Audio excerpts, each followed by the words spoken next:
Olá pessoal, tivemos um pequeno probleminha aqui, mas vamos terminar nossa live fazendo duas perguntas aí para Flávia.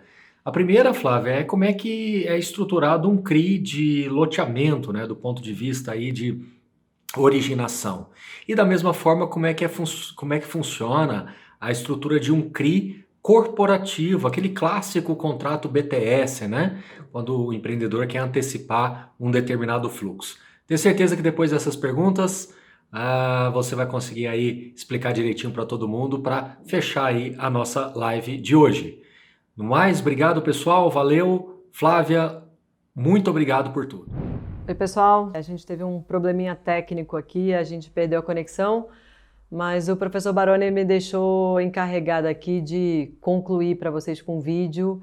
Ele me deixou duas perguntas específicas que eu vou tentar direcionar com vocês agora. As duas são com relação a como nasce, como se estrutura uma operação de CRI, e ele pediu para que eu tratasse, por exemplo, de uma operação de loteamento, e depois como funciona no caso de um build-to-suit, de um contrato de aluguel.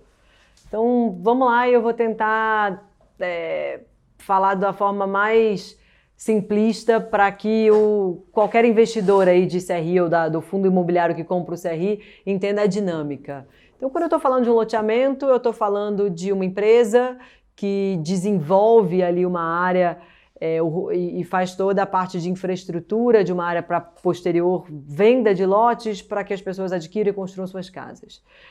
Via de regra, esse financiamento, a parte de obra é feito ou com capital próprio ou com algum financiamento bancário, e o próprio loteador, a própria empresa, financia a venda dos lotes para os futuros compradores.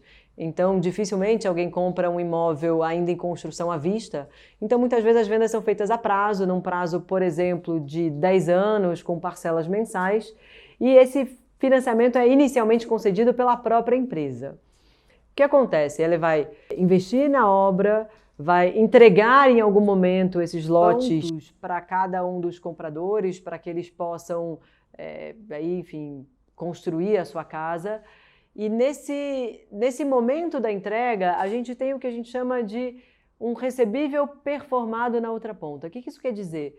Quer dizer que aquele recebível de cada uma das pessoas que adquiriram um determinado lote num condomínio específico, ele deixou de ter ali o risco de obra, o risco de performance, porque a partir daquele momento cada pessoa recebeu de fato o seu lote, é dono, é proprietário, pode entrar e começar a construir sua casa.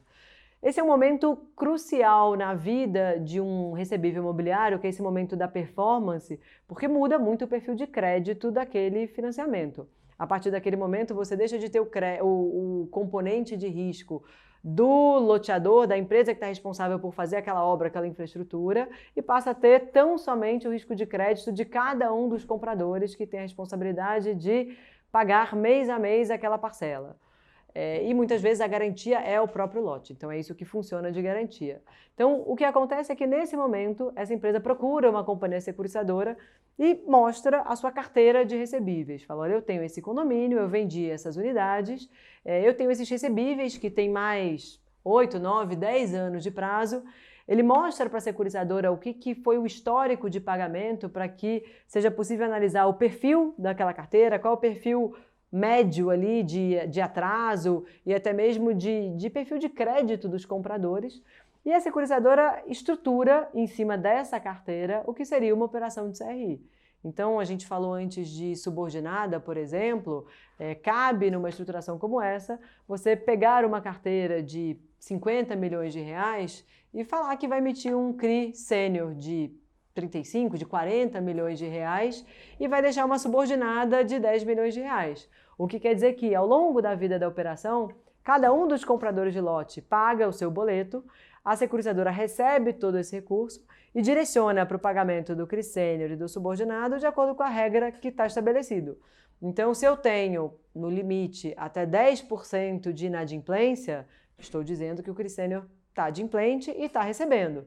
Se ultrapassou esse 10%, que é o colchão que a gente criou na subordinada, eu começo a afetar o CRI sênior.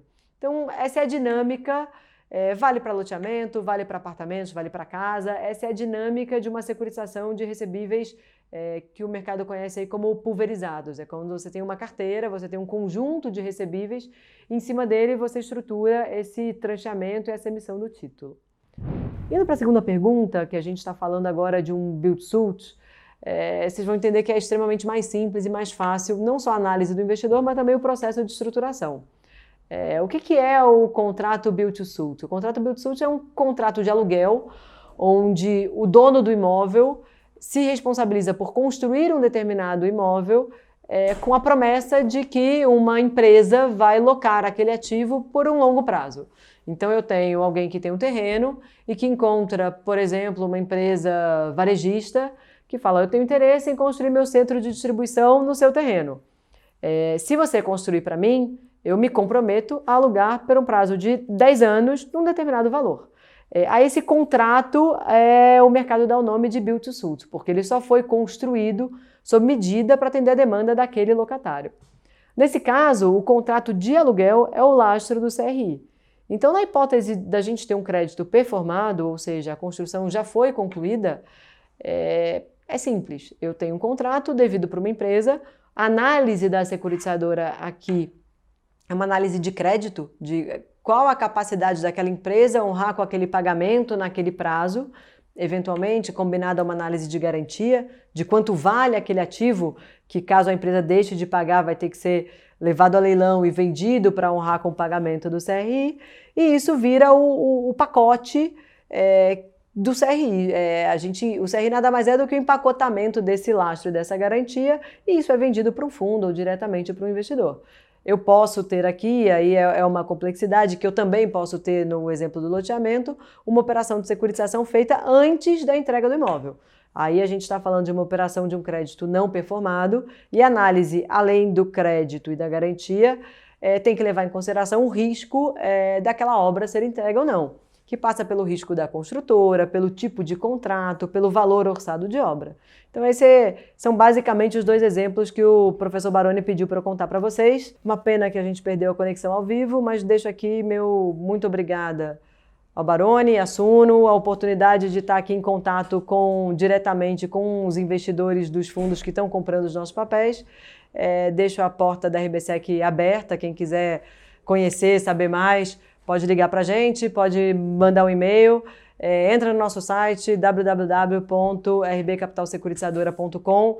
Lá tem contato do RI. Nosso time de RI adora responder dúvidas, explicar, então fiquem super à vontade. Obrigada.